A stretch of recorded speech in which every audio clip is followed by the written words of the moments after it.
Сайн байцгаана уу? Та бүхэнд QR код ашиглан төлбөрийн баримт хэрхэн олгож баталгаажуулах талаар мэдээлэл хүргэе. Татварын ерхий хуулийн 28-5 зааснаар татвар төлөгч борлуулалтыг тухай бүрдээ хэрэглэгчийн системээс дахин давтагдчихгүй дугаар бүхий төлбөрийн баримтыг хэвлэж өгөх эсвэл цахимаар илгээх үүрэгтэй гэж заасан байдаг.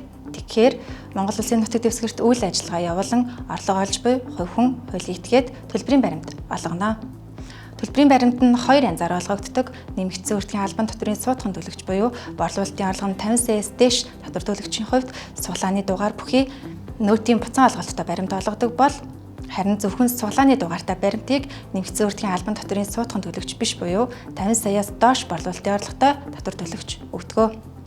Хуулийн хэрэгжилтийг хангах зорилгоор бичвэл бизнес эрхлэгч иргэн аж ахуйн нэгжүүдэд зориулан QR код бүхий наалтыг татварын албаны хэмжээнд хэрэглэж эхэлсэн. Томоохон зах худалдааны төв явууллын болон интернет дэлгүүр бусад үйл ажиллагаа явуулдаг иргэд ямар нэгэн босын програм худалдаж авах шаардлагагүйгээр гар утснаасаа e-баримт аппликейшн ашиглан цахимаар баримтаа илгээх боломжтой болсон байгаа юм а.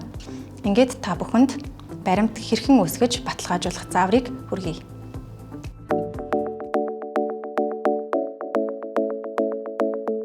Иргэн та худалдан авалт хийхдээ бизнес эрхлэгч хувь хүн аж ахуйн нэгжийн ажлын байран дээр байршуулсан QR кодыг e-баримт аппликейшн ашиглан уншуулж, e-баримт үүсгэх зэсийг сонгож, үнийн дүнгээ оруулан, баримт авах товчийг даран, хувь хүн эсвэл байгууллагыг сонгож цахим төлбөрийн баримт үүсгэнэ.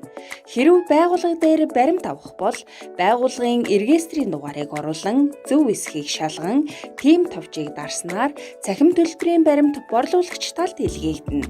Таны илгээсэн цахим төлбөрийн QR баримтыг борлуулагч шалган, e-баримт аппликейшн болон invoice цэг e-баримт цэгмийн сайтаар дамжуулан баталгаажуулалт хийнэ. Хэрэв e-баримт аппликейшнаар баталгаажуулалт хийх бол өөрийн бүртгэлээр нэвтрэн орж татвар цэсэнд хандаж, ирсэн төлбөрийн баримтын мэдээллийг баталгаажуулна. Хэрэв invoice цэг e-баримт цэгмийн сайтаар баталгаажуулалт хийх бол бизнес эрхлэгчээр нэвтрэн орж төлбөрийн баримт цэсэнд хандаж, ирсэн төлбөрийн баримтын мэдээллийг баталгаажуулна.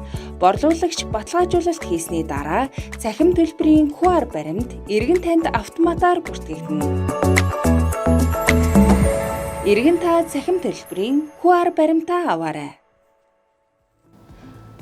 Иргэд та бүхэн төлбөрийн баримтаа авч байх нь хуулийн хэрэгжилтэд чухал ач холбогдолтой тул та бүхэн төлбөрийн баримтаа авч хэвшээрэй.